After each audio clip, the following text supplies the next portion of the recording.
zahvalim što ste se u ovolikom broju odazvali da prisustvujete današnjoj obuci.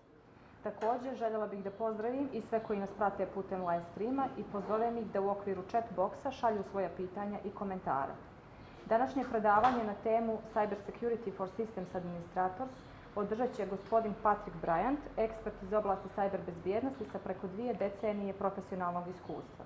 Prije angažmana u Ministarstvu javne uprave, gospodin Bryant je također radio i kao ekspert za cyber bezbjednost u Ministarstvu odbrane Crne Gore. A sada bih dala riječ gospodinu Bryantu, a vas pozivam da aktivno učestvujete tokom obuke. Što se pitanja i komentara tiče, ukoliko vam je jednostavnije, iste možete postaviti i na našem jeziku. Gospodine Bryant, izvolite. Mr. Bryant, please, the podium is yours. Thank you. Good morning. Thank you for this wonderful turnout here. My primary job is not giving presentations. I'm a technical person, so hopefully you will forgive me if my presentation isn't perfect. I'm going to do my best. I've been working with the Ministry of Public Administration now since February. Prior to that, I was at the Ministry of Defense for a little over 2 years. And there's some lessons I've learned in the 25 years of my experience in this field that I hope I can convey to all of you today. It's just the main points, because it's a deep subject, but there are some areas that I think I can convey that will be useful based on what I've observed here in Montenegro and what I've learned in the past. Whether you know it or not, you're a warrior. There's a war going on. We have not only nation states, but groups of privateers who are hired by nation states, and people who are members of criminal enterprises who are trying to get money by disrupting and stealing information. This happened in Montenegro in August of 2022. I was one of the 2 people affiliated with the U.S. Embassy when that occurred, and I worked with getting the assistance to come in here. What I saw was a cascading failure, and I'll go into that in more detail. There are 5 domains of warfare, starting out with the first here, which is the oldest: land, then sea, then air, then space, then cyberspace. You're in the domain of cyberspace, which cuts through all of the others. All the others are dependent these days on cyber.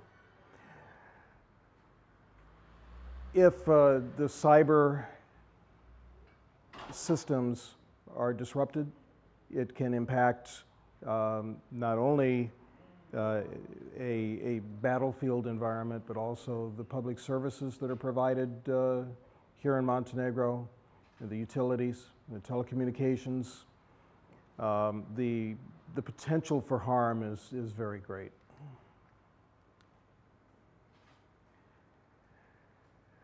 The consequences of the information technology attacks have been well publicized. They've happened in many places. Here in Montenegro, it affected systems not only at the Ministry of Public Administration, but also other networks that had a trust relationship established with the Ministry of Public Affairs. Fortunately, it was contained enough that it didn't affect public services, it didn't affect the power or telecommunications. In this case of this particular attack, their motive was money.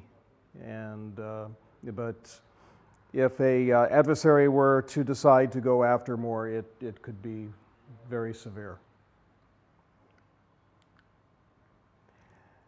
Information is commonly compromised through one of these 8 methods, sometimes more than one at the same time, a multiplicity. Impersonation, impersonating an authorized user or an administrator. Interception, generally used with espionage. Substitution, placing their own server in place of a legitimate server, conducting man-in-the-middle attacks. Destruction, simple destruction of information. Misdirection, also known as social engineering, where the adversary is able to get people to do things that they wouldn't ordinarily do.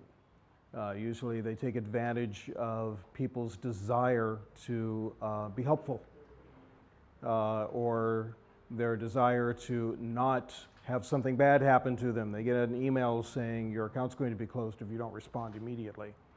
They believe the information and then act on it. Commandeering, taking over a server. This actually happens more frequently than I think most people appreciate. There's crypto mining, for example, where adversaries will implant their software into a server or into a home system and then exploit its CPU to do crypto mining. The consequence to the user is it looks like their computer's running rather slow now. But if the people who are conducting this attack are any good, it won't completely disrupt use of the computer. They're taking advantage of the computer itself. They're using the bandwidth, whatever bandwidth that user has, and they're using power. For every euro worth of crypto coin that is mined, it takes about 1 euro of electricity to mine it. So they're literally stealing money directly from that victim in terms of their electricity bill, their utility bill. Implantation. There have been several high-profile attacks that have occurred in the last year. One of them is SolarWinds, for example. SolarWinds is a monitoring product that has been widely used. It was used by U.S. Department of Defense. It was used in many public agencies in the United States. The adversaries, I think many people probably know who I'm talking about, what the identity of that adversary is, literally broke into the development structure for the company that made SolarWinds and implanted their own malware into that software. So when an update was pushed out to systems running SolarWinds, it included that malware, which the adversaries took advantage of in order to gain access to the interior network wherever SolarWinds was running. There were countermeasures that people could have put in place, that administrators could have put in place, that would have limited SolarWinds to just what it needed to reach, but generally they just put it in and gave it access to everything. And as a consequence, the damage was really quite severe. And then modification, modifying information, damaging the integrity of information so that people can no longer trust it. You can imagine what would happen if someone were able to get into, say, a bank and change all the balances in everyone's accounts. And the bank had no way to recover what the original information was. Now the bank can't honor the accounts. They don't know how much money's there. That would be a high-level type of modification attack, which has happened, by the way. Their motives, usually it's money. They make a lot of money. The losses in the United States in 2022 are estimated at $27 billion. I can't find statistics for Montenegro, but they're probably represented similar in terms of the size of Montenegro.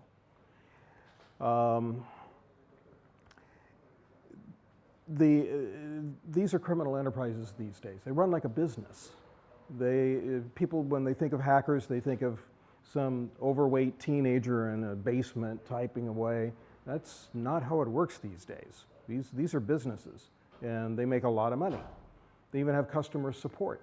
So if they launch a ransomware attack and the victim pays the ransom and they have trouble recovering the files, even in customer support, that will help that victim to recover their files. So it's a business. Experimentation, these are early hackers, amateurs that are just learning that they can actually break things. And sometimes they will merrily go their way and without any constraints, impulsively attack systems just to prove that they can do it. In the early days of the internet, that was mostly what we saw, was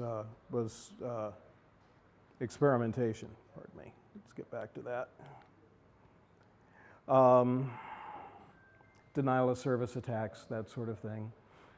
In the early days, people weren't that dependent on the internet for actual transactions, so they were the damage was limited to the fact that the internet wasn't being used heavily. These days, we still have, kids who learn that if they do something, they get a script and they run the script on their machine, that they can go out and do bad things to other people's computers.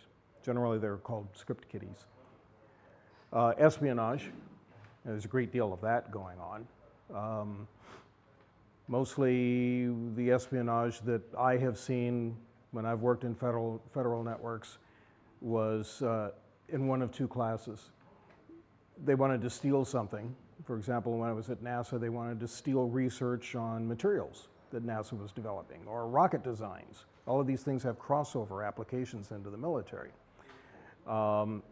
Or they wanted to monitor the activities to have an idea of what was happening within the organization. The groups that were monitoring activities were very good. It was very hard to find them. Once they implanted their software and their backdoors into the network, it was a lot of work to locate it because it wasn't active all the time. They would just bring it up occasionally.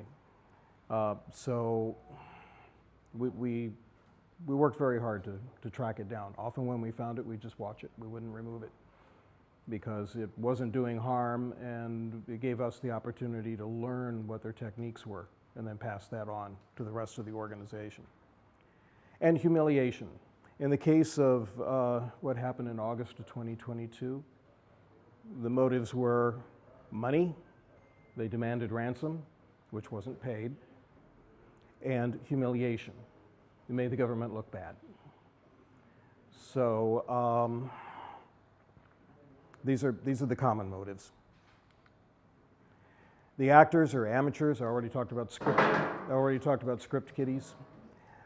Criminal enterprises, political activists who are sometimes funded by other opposing political parties or competing political parties or competing governments, nation states. Privateers. In the old days when people traveled by sea, there were groups of sailboats that received sanction from a government to go and attack a competing nation. And those are privateers. If they didn't have that sanction from a government, they were pirates. That was the distinction between them. Today there are groups that have received sanction, and they're supported tacitly by a government, but they aren't directly affiliated with the government. This is happening a lot with groups in Russia. And then direct nation-state activities. Usually we don't find that. It's usually privateers, and then the nation-state says, oh, we had nothing to do with it. We have no idea who conducted this attack. Competitors. In commercial enterprises, sometimes competitors will hire someone to go and attack their competitor, or to steal their information, or to humiliate them, deface their website, interfere with their email transactions, do whatever they can nefarious to attack that competing company. And stunt hackers. We hear a lot about those in cybersecurity forums where they'll go and prove that they can attack your microwave oven.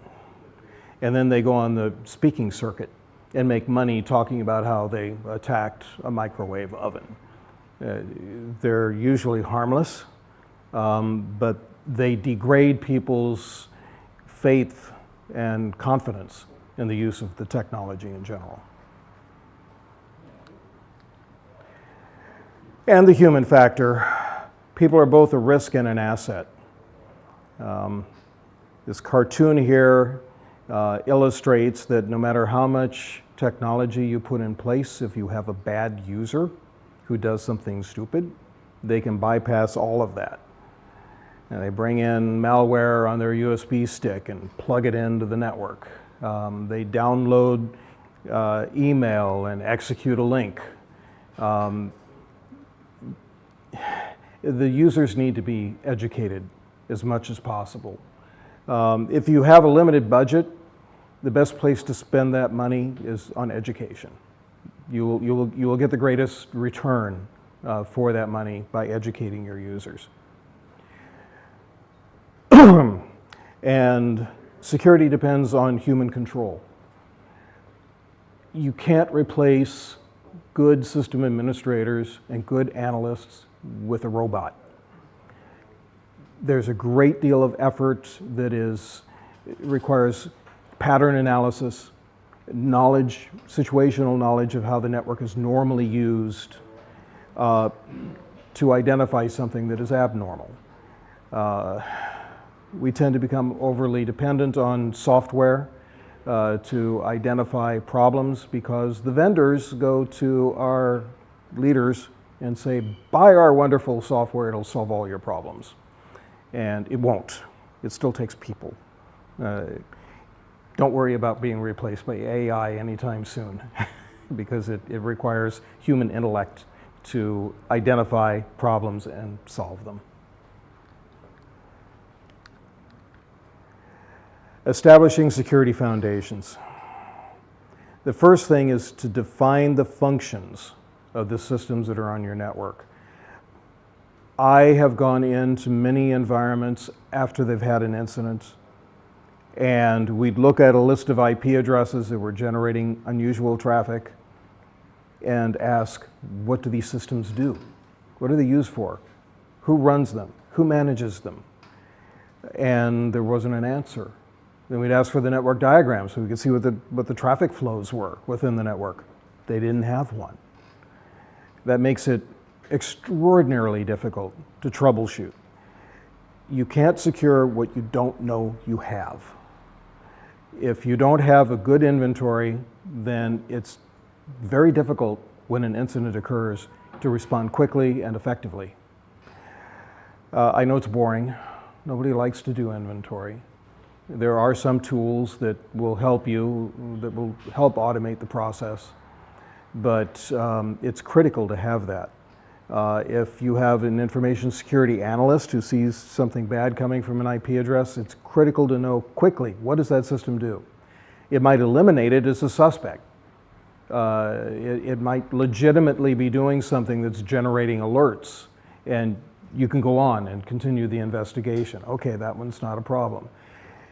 If you don't have that good inventory, the only response you have is the brute force approach of just disconnecting everything and basically launching your own denial of service attack against your network. So the questions you should be able to answer are who, what, where, when, why, and how for every node that's on the network. If you aren't able to answer those questions, it's going to really be a mess if you have an incident.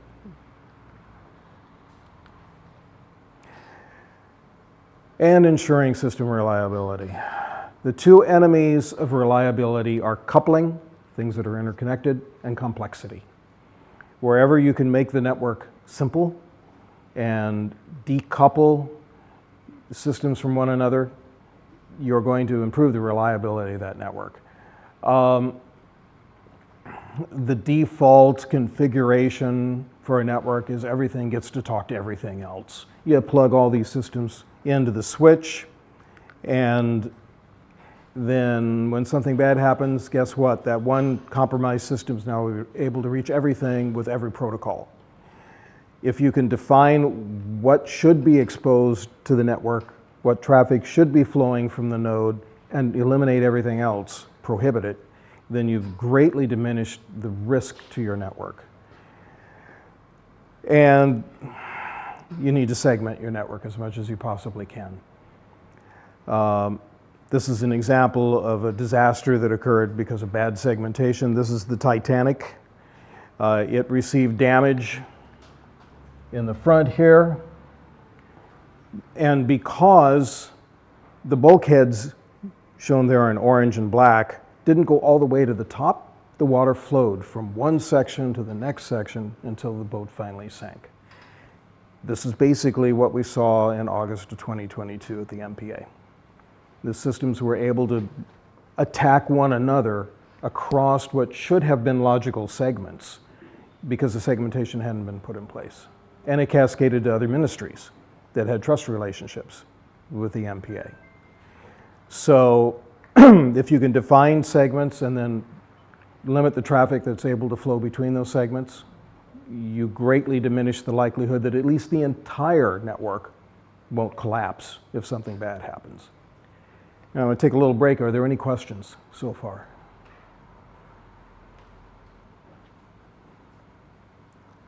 No questions? All right. I'll continue on. We're going to get this done very quickly. I was expecting questions. Anatomy of a strong design. Address the segmentation failure. Segment your network. If you have a user group that has access to another user group and they never interact with one another directly, segment it. If you have servers that are only facing the internet, create a DMZ. Put those servers in the DMZ network segment. Avoid shared platforms and credentials. This is hard. People love VMs. But how do you segment multiple VMs that are running on the same platform? It's not easy. And don't share credentials. I've seen this done. Everybody logs in as root with one password. When you have sudo, and you could use that instead, and then you've got accountability. If something bad happens, you know who logged in and did it. If everybody's using root and something bad happens, you don't know. You don't know who was responsible. You don't know what they were trying to do. It's a serious problem if you're sharing passwords. Administrators have a tendency to do that because it's easier. But it's also very dangerous. And if someone compromises that password, then you've lost the keys to the kingdom. Minimize service exposures. I brought this up before. Define what's normal and then prohibit everything else. And this takes some work. You put a new application on the network. What port does it use? What protocols does it use? What does it need to connect to? If you're able to define these things and then limit its access to just those areas that are required, then you've greatly diminished the likelihood that it's going to break out of that jail and attack other systems. That would have happened with SolarWinds if people had implemented it, and they didn't. Importance of accurate documentation and logging. And I mentioned before, if you don't have a network diagram, if you don't have an inventory and something bad happens, it's going to really be a serious challenge to try to troubleshoot that. It's going to take much longer. The likelihood that you're going to accidentally disrupt systems in the process is much higher. And you may not even solve the problem. And you also need people who are viewing those logs, routinely viewing the logs. Anything that's prohibited should be logged and then examined later on. Maybe your access controls are wrong and you need to change them. But generally, that is the only warning you're going to get that you actually have a zero-day infection, is you'll see something in the logs where there are failed connections because you put in access controls. Until someone comes out with an indicator of compromise or antivirus is able to identify it, then there could be long delays with antivirus. That may be the only indication you have that something bad has happened. You'll see it in the logs, that something is being prohibited, if you have the prohibitions in place. The three areas of cybersecurity, the three activities are prevention, and I'm sorry I used imperial systems here, but this is just a common saying, an ounce of prevention is worth a pound of detection and a ton of correction. You should focus wherever you can on preventive controls. The detection's wonderful, but it means something is broken. Your preventive controls failed. Detection, when prevention fails, is your next line of defense. And finally, having a plan for correcting the problems when they occur. We hope to stop something bad at prevention and never get to detection or correction. and the importance of prompt patching. When a patch comes out, the bad guys get a copy of the patch, and they start to reverse engineer it.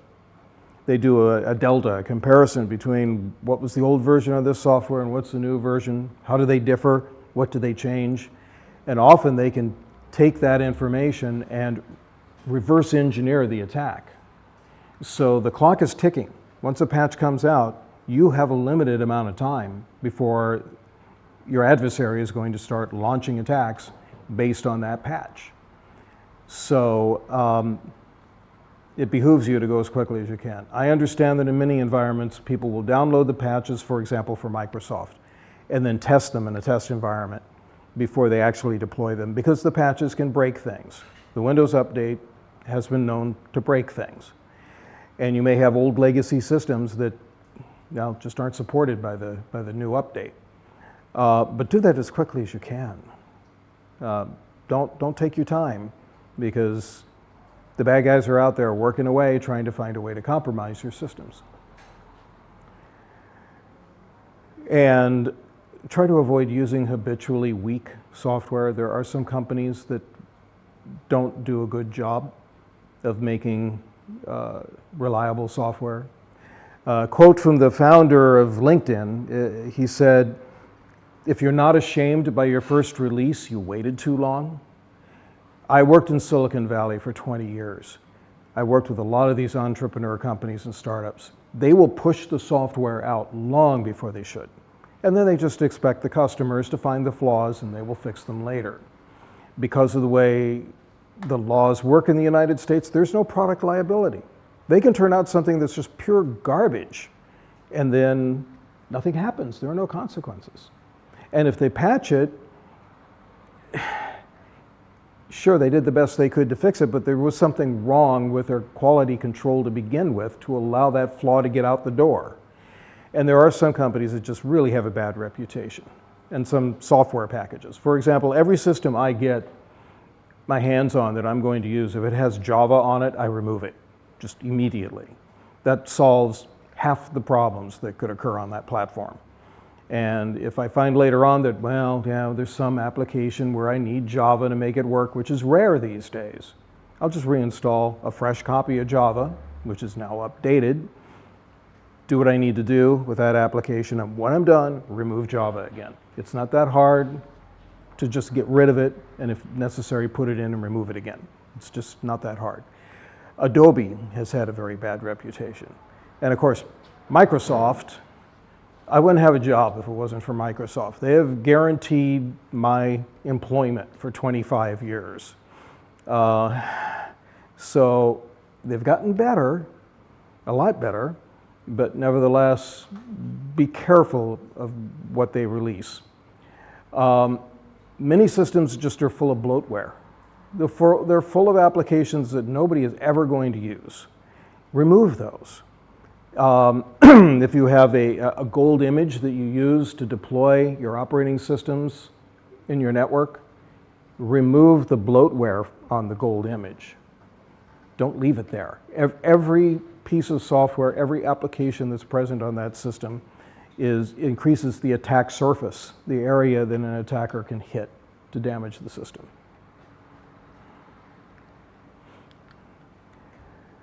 I'll talk a little bit about firewalls, but I suspect everybody knows them. I'm just going to do a very quick review here. There are basically three types. Access controls that you can put on routers and switches. Those are good. They, however, are unable to track conversations, track traffic that's occurring, for example, via UDP. They're a good thing to have, but they're of limited usefulness when you have UDP traffic.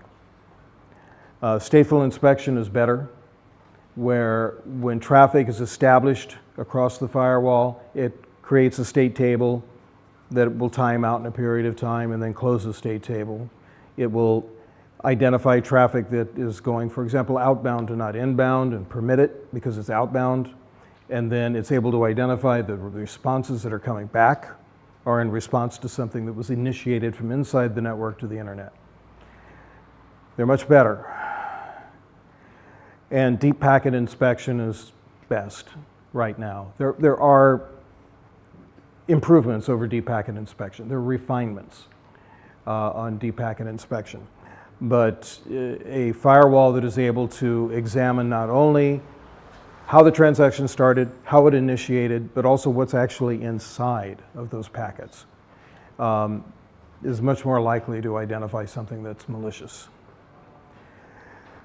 Now, a policy that I see on a lot of networks, it's done mostly out of laziness, is permit everything out and don't permit anything in unless it's in response to something that went out.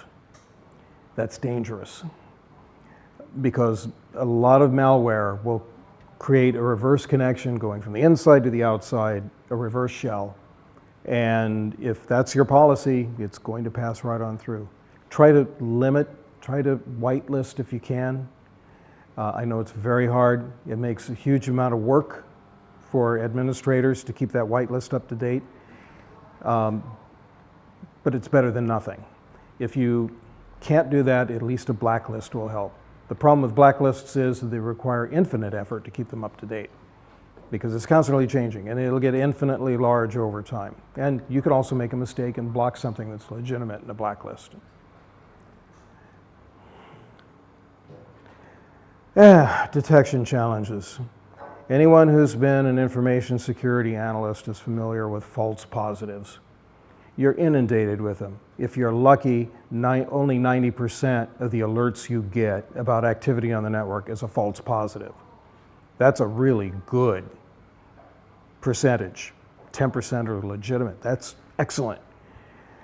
I talked a little bit earlier about how you can't replace people, but there is, fostered by the vendors who are trying to sell their software, there is a constant trend to try to replace people with automated software. There are limits to what that software can do. And you still need a human being to take the alerts, examine the alerts, and determine if they're true or false. And they're mostly going to be false, even with the best system. What ends up happening is if you don't tune your detection system, people will start to give up on the alerts. They'll start to ignore them. It's called alert fatigue. They see 1,000 alerts in a day, and well, the human mind can only handle so much of that. And eventually they'll start to ignore them, and then the system becomes of limited usefulness. And reputation-based systems they should be treated with considerable skepticism.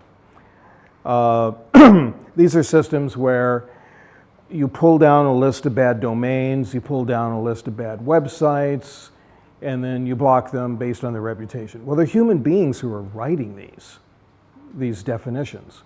Sometimes they're right and sometimes they're wrong. Sometimes they're out of date. Sometimes a website had a problem, it's corrected it, and it's still blocked because it got a bad reputation.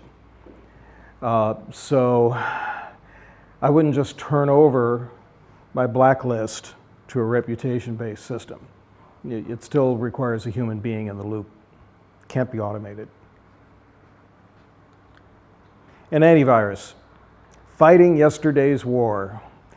I worked for Symantec on a contract for several months when they had a problem in their own network. I saw how they write the virus definitions. They had people, rooms full of people in another country, it was outsourced, writing these definitions and trying to keep up with the 100 viruses that were coming out every day. They can't keep up. You need antivirus because there's old stuff that's still attacking systems. So you still need it, but you can't depend on it entirely to be accurate. And if a new attack comes out, particularly a 0-day, it'll pass right through. I suppose the important message is don't have a false sense of security because you've got antivirus. Are there any questions? No? Comments? Criticism? Anything? It's very hard to talk to an audience where there are no questions. Yes? So, what's the starting point? We talked about a lot of different directions. What is the starting point? Education? Yes, if you already have an established system that's built, I would say education is where you start. If you're just beginning to build an information system, then it's inventory, definition. Define what's supposed to be traveling on that network and build segmentations around it. But if you already have a running network, yeah, education. Educate your users. No matter what you do, they can be like Dave in the cartoon there earlier and bypass it. So letting them learn, most people want to do what's right. You know, they're not fools. They don't want to ruin things, but they just don't know any better. So educating them will help a great deal. And it has to be recurrent because people forget. After a few months, you need to refresh that knowledge. And there are new attacks. So if you learn about new attacks, you can include information about those. The second question is, Yes? if you have an already established infrastructure, Yes? and mainly it is done in Montenegro, I mean, if you have experiences, right? So it's what the vendors are telling them to do. What in that case? How to break out from the paradigm they are in? I would look at other security practitioners' reviews of the software and make sure that your leadership is aware that there are reported problems with the software, and also explain to your leadership that it still takes people. There are limitations to these products. And I've seen wild claims from some of them. This will solve every problem you have. And they don't. They can't. The problems are, they're growing all the time. There are new problems all the time. Also the cost. These things cost a lot of money. And you can use the argument that that money might be better spent on training of your people and instead of on buying yet another box of software that does the same thing as the 3 boxes of software they bought before. There's a lot of duplication. There are about 12 things that information security software should do, but there are only about 6 where you can actually find a product that does that. The marketing people identify that as a market and they just keep selling to that particular need, and they ignore the other 6 where no one is addressing the problem. And so you end up with duplication of capabilities. Anything else? Okay. Correction strategies.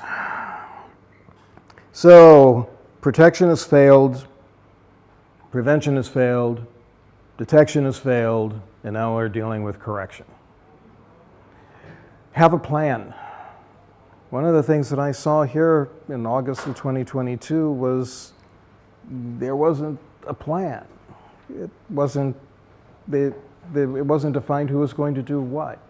Even in terms of speaking to the public, we had one minister saying one thing and another minister saying something that's the opposite. We had a cyber incident response team for the nation that we never saw. I don't think they became engaged, and that actually they should be planning those activities. Who's going to respond? You know, it's 3 o'clock in the morning on a Saturday, and suddenly the network goes down and some user calls and says, hey, I've got a ransom note on my screen saying pay us money to get your computer back. Who's going to respond to that? Where do you start? Who gets contacted? That needs to be defined, or you're going to lose a lot of time. How will you call in personnel? Do you have a list of people you can call? Do you maybe have some people who used to work for you can use as a reserve force? You know, they've gone on to do other things, but they still know the network. They still know how to help. Do you have people in other ministries that may be able to assist you? Yeah, it's a common threat. The other ministries may be hit next. So why not give them a call? But you need to have the phone numbers somewhere. You need to have the contact information. If it's a physical disaster, where are you going to recover to? The building just burned down. Now what? Where do you go? Do you have another place? Do you have an alternate location that you can go to? And you have to pay and feed people when they're responding. So, yeah, where do you order pizzas from? Do you have prearranged the ability to say, yes, we will pay you if you come in to help us? If that isn't prearranged, the bureaucratic process can take a long time before you can actually get the resources you need. They usually don't work for free. And how will you communicate to leadership and the public? Now, you may not be talking directly to the public, but you need to be able to produce a message that's meaningful to somebody who's going to talk to the public, where they're not just speculating. You need to be able to, somebody needs to be able to formulate a message that summarizes, this is what's happened, and this is what we're doing about it. That person needs to be defined. Otherwise, you may have 3 or 4 people on the team saying conflicting things. All of them telling the truth, but they don't have the full view of what's happening. And finally, backup systems as a last defense. If you get hit with ransomware, if the building burns down, if something truly bad happens, you need to have backups. I personally prefer backups that are offline and then backups that are more real time. So, for example, tape. Write everything to tape once a week. Okay, if you have to restore it, it might be a week old. You may lose a week's worth of work. But also daily back up what didn't go to tape, so you have the opportunity to recover. And you also have to take into account that if you were hit by some form of malware, it's going to be in the backups. So you have to be able to identify it before you do the restoration, or you're just going to restore the malware back onto your systems. I've seen that happen before. It's not pretty. I would recommend that you have someplace off-site to save some of your backups, some of your full backups. Maybe another ministry. The likelihood the two are going to be damaged physically at the same time is maybe smaller. Maybe a bank and a safe deposit box. Maybe a safe in another building that at least the fire brigade can dig out and get into later on to get your backups. Keeping everything in one place most of the time would be okay, but if you have a real physical harm done to a system, then you might not have your backups anymore. And then all your data just goes away. It's lost forever. Any questions?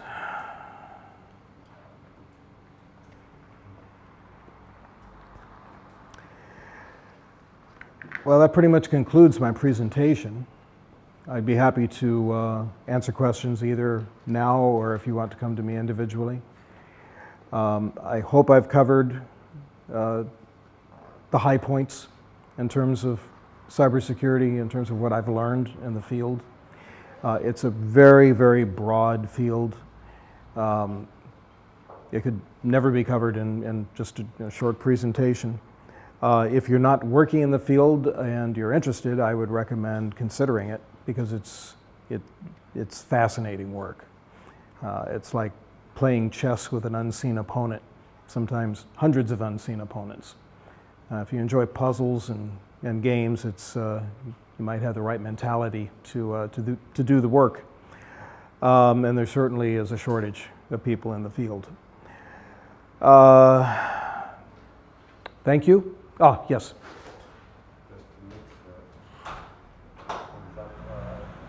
To have a question posed, mostly interested. I apologize. My name is Digitalna akademija. I come from Anto company, it's a mobile provider, and I would like to ask this fascinating job. How did affect your private life? Well, sometimes in terms of organization and it can be stressful. After working in the field for a while and I've worked on maybe 100 incidents in my career. You learn to be a little more calm about it. But the hardest part is staying current. It's like being an epidemiologist. There's always a new virus. You're constantly reading online about something that's new. In fact, it's harder than being an epidemiologist in a way, because with viruses that attack humans, at least the human anatomy doesn't change over time. Whereas with computers, the computers are changing over time, in addition to the attack methodologies. I probably spend 20 hours a week just reading the alerts, definitions of new attacks, in addition to the 40 hours I work. So it does have an impact. In the past, when I was working in Silicon Valley, there were a lot of phone calls at 2 o'clock in the morning, and I'm not very useful at 2 o'clock in the morning. So there were some attacks that happened that affected many systems, and you suddenly find yourself kind of in an ad hoc army with a number of other people you've never met before, and you're all working on the same thing, and that part is fun. Many times we've come together, we don't know each other, we're strangers, and yet we were able to work cooperatively and solve a problem. That part is interesting. It really is fun. People tend to misunderstand what the field is. A lot of it is not sitting in a basement writing code. A lot of it is just staying current on what's happening and understanding architectures. So yeah, it's been good, but it's been impactful on my personal life. Another one, add on this, what would you suggest on education regarding certification that could be helpful? What would be the journey or pathway? I would learn, if I were starting today, as much as I can about networks and how networks function. So like the Cisco certifications. They have some good courses. You just buy the book and read the book and get the certification. There are too few people in my field that actually understand what a network is, because they're working up the application layer. They're thinking about applications all the time, not about what's happening on the network. And it gives you a much deeper understanding, a much more fundamental understanding if you understand how the network functions. Past that, of course, you should work in the field for a while. Usually, most people start as system administrators. And you work for a while as a system administrator. Whenever a problem happens, study why that happened. If there's a compromise, study how that compromise occurred. Learn as much as you can about that. Do that for a while. The highest certification, there are two. It's like two religions. There's the CISSP certification, which teaches a lot about controls and audit techniques and high-level architecture. And then there are the SANS courses, System Administration and Network Security. That's what SANS stands for. And they teach, it's siloed. They'll teach you all about wireless or all about Active Directory or all of the different technologies. They have specific courses for those. A mixture of both is best. Yes. What are the main vulnerability of mail server and web server, and how we can protect from external attack? Well, if you're using Exchange, for example, keeping Exchange up to date, first of all, I would have a bastion host, a proxy in front of, the old name is bastion host, a proxy in front of that mail server to examine the mail as it's coming in and do input validation. Before it even gets to Exchange, I would not directly expose Exchange to the internet. There have just been too many times in the past that that's been a bad idea and bad things have happened. So I put something in front of it. And there are several products that you could use to do that. And some of the antivirus products are just fine. The idea is just to have some insulation, some segmentation between port 25 on the Exchange server and the internet. You can use multiple products. Some of them are free as that bastion host. Anything else? We still have some time. Yes, Diana. Can you tell us a couple of examples of the network segmentation failures and how can we mitigate them? I'm sorry, can you say that again? I didn't hear well. Can you tell us a couple of examples of the network segmentation failure and what are the steps, just describe the steps of how to mitigate them? Sure. I'll make a simple example. You have a demilitarized zone. Does everybody know what that is, what I'm referring to? Okay. And you have an interior network. But you need to exchange some data between a database on the interior network and a system on the demilitarized zone. So you send the information, you initiate the transfer from the demilitarized zone into the interior network. You've just created a trust relationship that can be exploited when you do that. It should be a pull from the inside, from the inside to the outside, pulling it in, rather than allowing the traffic at all to pass from the demilitarized zone back into the interior network. You can do that with an access control list. It's not hard. You can put an access control list on the router that enforces that policy. If you don't do that, you've got a gap. You've got an open port into your interior network from your DMZ. And the whole point of the DMZ is those are only somewhat trusted systems. They can be more easily compromised by people on the outside. And then you've just opened this pipe back into your interior network. Does that answer your question, Deanna? Yes. Okay. Anything else? Well, thank you all for coming. I'm at the Ministry of Public Administration. You can talk to my colleagues if you have any questions or if I can help you. Thank you, Patrick. Thank you for the presentation and education about cybersecurity. Ukoliko nemamo još nekih pitanja dodatnih, ja bih se vas svima zahvalila koji su danas pratili događaje u digitalnoj fabrici, kao i ljudima koji su pratili putem live streaminga. Također pozvala bih vas da pratite i naredne najave edukacije, će biti isto i edukacije iz oblasti soft i IT vještina koje će organizirati Digitalna akademija. Hvala.